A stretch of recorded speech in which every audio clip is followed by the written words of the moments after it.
All right, so you are thinking about making a move to Phoenix, Arizona, and maybe you're keeping an eye on the market to try to figure out when or if it's a good time to buy.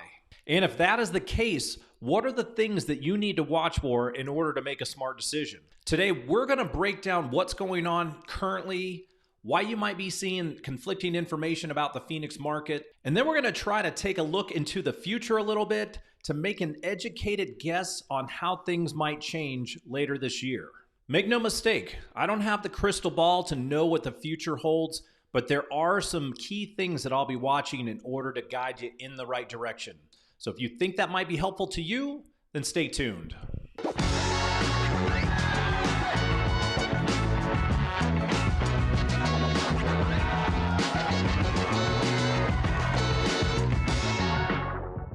What's up, everybody? It's Greg Corbett with the AZ Lifestyle Group right here in Phoenix, Arizona. If this is your first time to this channel and you're looking to find out everything you need to know about what it's like living in and or moving to the Phoenix metro area, including what you might want to look for upcoming here in the near future, make sure to hit that subscribe button and click the bell so you can be notified whenever we post a new video. We are helping people from all over when it comes to finding the best places and neighborhoods to live here, and we absolutely love it. So if you're even thinking about making a move and you need any assistance whatsoever, give us a call, send us a text, shoot us an email, however you want to get a hold of us. We got your back when it comes to moving to the Phoenix metro. All right, so I wanted to do this video primarily because I've got so many people reaching out to me right now who are asking about the Phoenix market and trying to get a good sense on where we are truly headed right now. The last 2 years were obviously insane when it comes to how much we saw home prices go up, and there are a lot of people out there that are looking for that to correct itself. But there are 3 questions I think you really need to ask yourself. When will it happen? What are the actual chances? And if it does happen, what will be the cause?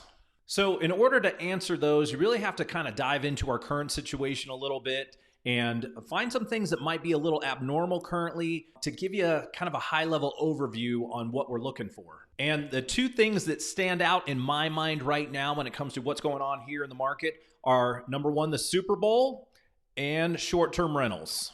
So let's dive into it.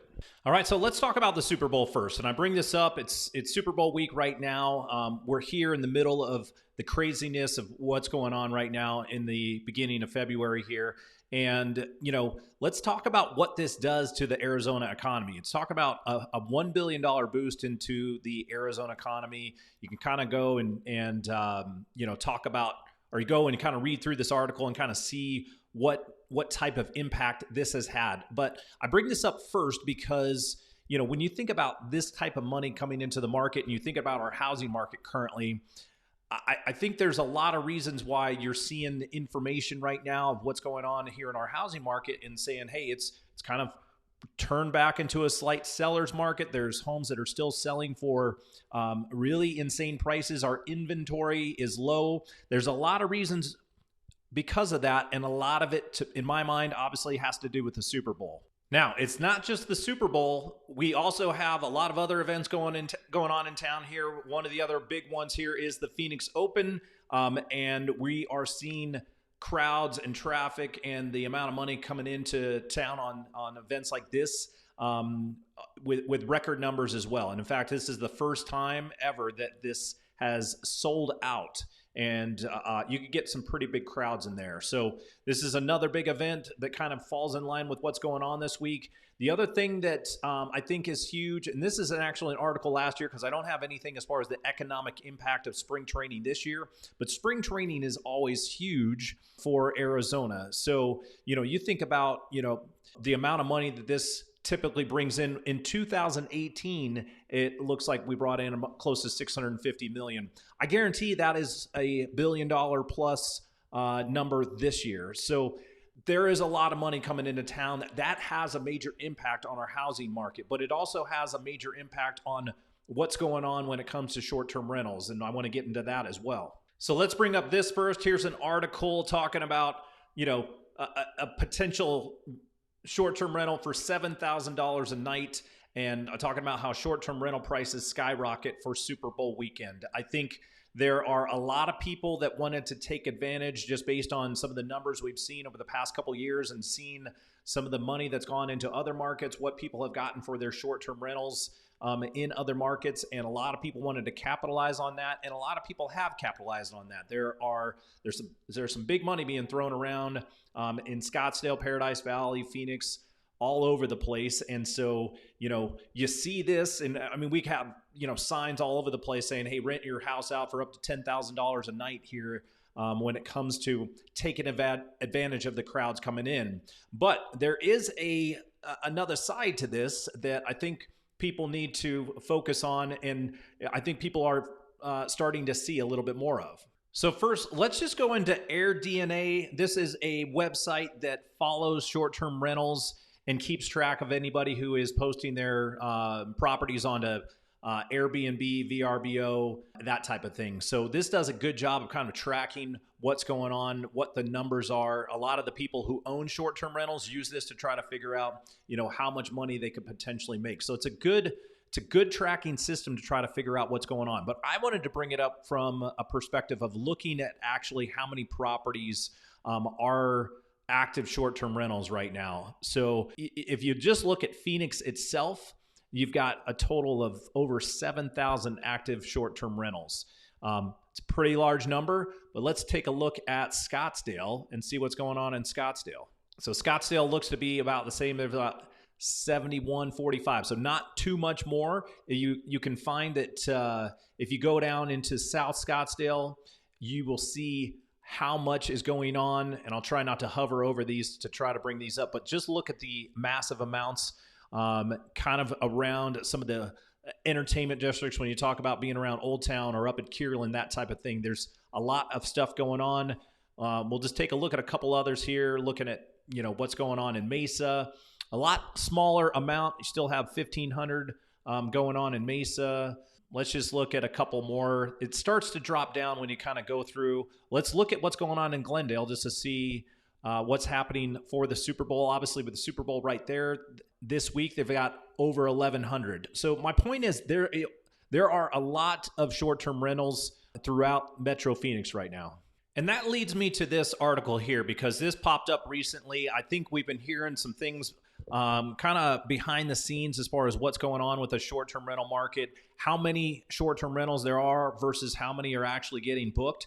And I think here's a manager of 95 Airbnbs in the area, and over half of them are empty right now for this weekend. So, you hear all the stories about all these people making a ton of money, putting their home up on those short-term rental websites and thinking that they're cashing in and they're making a ton of money. But that's not the case for everybody. And I'm definitely seeing not only are places staying empty, it's been a combination of people thinking that they can get these, tons of money. I mean, I've seen people list their properties for like $10,000 a night that looks like just a piece of crap property. I mean, to me, it's very similar to what we've seen a little bit in the housing market, where people are like, hey, we saw prices increase like crazy over the past couple years. Now I'm going to list my house that, nobody would even want, and I'm going to list it for $1 million plus and try to make money off of it. It's just kind of insane what people are doing right now, but we're seeing the effects of it. And I think it's interesting to kind of keep an eye on this, especially with how much money went into the investor market and how many people ramped up to buy properties in order to take advantage of this particular time frame, and what's going to happen after Super Bowl's over, after spring training's over. What happens in April and May if these people are not getting their properties rented out? So again, when you kind of start piecing all this information together, you can really kind of get a good idea on why the market is performing the way it is right now. But I think the big question is, what happens when the money leaves town?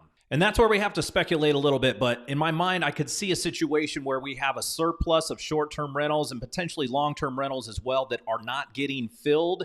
And as we get into the next few months, going into April, May, and June, if those aren't getting filled, those could lead to a situation where those homes turn into listings. And if we see an increase in supply at all, and we see demand either stay the same or just go down a little bit, that's where we could see that downward pressure on pricing again. But in order for you to make a smart decision, you really need to keep an eye on how things are going to play out, which is why we want to continue to share this information and give you free access to this so you can kind of track things on your own.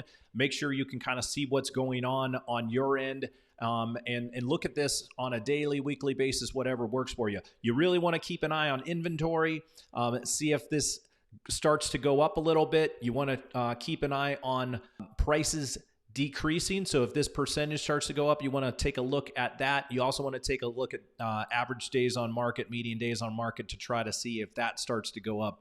That's going to give you a kind of I think the three biggest indicators on whether we might start to see some downward pressure on pricing, along with some of what's going on with interest rates and that type of thing. So keep an eye on this. If you want access to this, let us know and we'll send you a link. All right, so hopefully that info was helpful for you guys. If you have any thoughts or opinion on anything we presented, definitely let us know down in the comments below. We want to hear from you on that. And if you have any questions, make sure to reach out to us. We're here to help guide you when it comes to finding the best places and neighborhoods to live here. We're also here to help guide you when it comes to the housing market. So give us a call, send us a text, shoot us an email, however you want to get a hold of us.